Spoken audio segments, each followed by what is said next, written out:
तो देखो ऐसा है कि अगर तुम्हें माँ बाप ऐसे बोले कि बेटा इंटरकास्ट नहीं करनी, सुन लो। उन्हें पता है कि एक आदमी कहाँ कहाँ शेर। मेरी गर्लफ्रेंड थी जाट। कोई जाट है यहाँ पर? वो आप नहीं हो, वो जाट वो अलग होते हैं। वो पता है कैसे चलती थी? एक ऐसे चल रही है साथ में लठ लेके और 4 लड़के पीछे। सुबह कॉलेज आते हो तो तुम क्या देखते हो? हम देखते थे खुले हुए सर। तुम उसे टकराओ, वो तुम्हारा सर ऐसे मारती थी। और ये होता था, रोज़ होता था।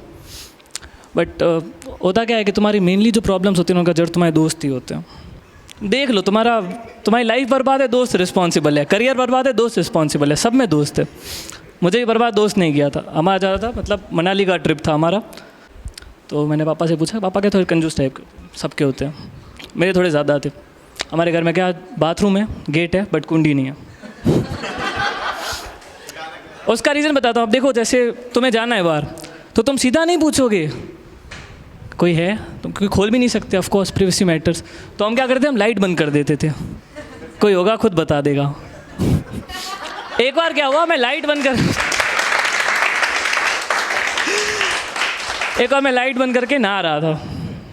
मतलब लाइट चली गई थी, इन्वर्टर नहीं है क्योंकि। मैं नहा रहा था, पापा आए। मैंने पापा से कहा मुझे ट्रिमर चाहिए। तो कहते तेरे तो यार बाल ही नहीं आते चेहरे पर। चेहरे के बाल सब कुछ थोड़ी ना होते, हाथ पैर के भी होते हैं वो। मैंने हाथ पैर की बात कही है, तो ऐसे बाल होते तो कहे नहीं चाहिए। तो पापा है, उन्होंने ऐसे गेट खोला, वापस बंद कर दिया। बोले सही है बेटा, पहले तो ट्रिमर लेकर आ जाके तू। तो क्या होता है ना कि जब आप जाते हो अपने पापा से पैसे लेने के लिए, तो ऐसे पूछते हैं कि मतलब क्यों चाहिए, क्यों? तो मुझे बार बार मना कर देते थे कि नहीं दे रहा। एक बार हमने पूछ लिया, मैंने कहा पापा ऐसी क्या वजह है जिसकी वजह से आप नहीं दे रहे? तो कह बेटा तुझे एक बात समझाता हूँ, इधर आ। तो बोले देख, तू अपने दोस्तों से कंपैरिजन करता है ना, तो उनमें से किसी की शक्ल अच्छी है, किसी के पास दिमाग है, कोई पढ़ाई में अच्छा है, किसी के बाप के पास पैसा है। मैंने कहा ये कही ना पॉइंट। ये कहो, ये क्या छुपा रहे हो?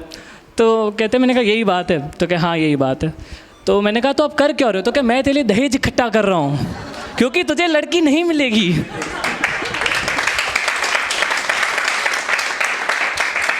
तो मैंने मेरे दोस्तों को कहा, उन हरामखोरों ने बात फैला दी।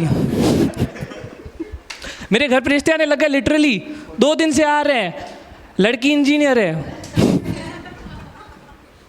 एक बार रिश्ता आया मेरे घर पे, पापा ने कहा कि सुबह तैयार रहना। मैंने कहा होगा कोई फंक्शन? और तो मैं ब्लैक, ये जैसे सर ने पहन रखा है, फॉर्मल सी सब पहन के बैठा।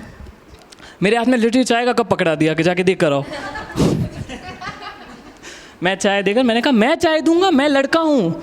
तो क्या दहेज भी तेरा ही मिल रहा है? मैं गया, मैंने कहा मैं नहीं जाऊँगा। पापा ने पीछे, आप जाट हो?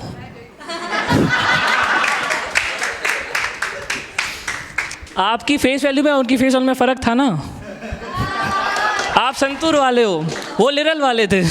तो देखो, तो मेरी गर्लफ्रेंड को भी पता चला, मतलब जो मुझसे बनी नहीं थी, मतलब वो चाहती थी कि मैं बनूं, बट और सही में इतनी अच्छी लड़की है, यूं ही बदनाम करते हैं लोग उसको। उसने मुझे ऑन नीज होता है ना, ऐसे प्रपोज़ किया था। पूछो कैसे? मुझे उसने किया था हवा में प्रपोज़। 2 लड़के ऐसे मेरी टांग पकड़ के बैठे, ऐसे नीचे बैठी और कहते सुन साढ़े, मुझे चाहिए फॉर्च्यूनर विथ 0001। चुपचाप हफ्ते भर में रोका, अगले महीने शादी। मैंने कहा ठीक है, पापा से बात कर लो। मुझे भाई उल्टा लटका इंसान क्या बोलेगा, तुम क्या एक्सपेक्ट करते हो उससे? अभी कन्फेशन बॉक्स का आ रहा होगा, तुम्हें पता होगा कि कन्फेशन बॉक्स आते हैं ना उसमें, तो उसमें पता चलता है कि कोई अपना कन्फेशन करता है। तो उसमें काफ़ी ऐसी लड़कियाँ भी करती है, स्लेप्ट विद बॉयफ्रेंड, बेस्ट। समझ रहे हो तुम लोग? मतलब समझ जाओ। तो वैसे करते थे। तो इन्होंने जैसलमेर कन्फेशन बॉक्स करके एक बनाया। लिटरल तू थी उसमें?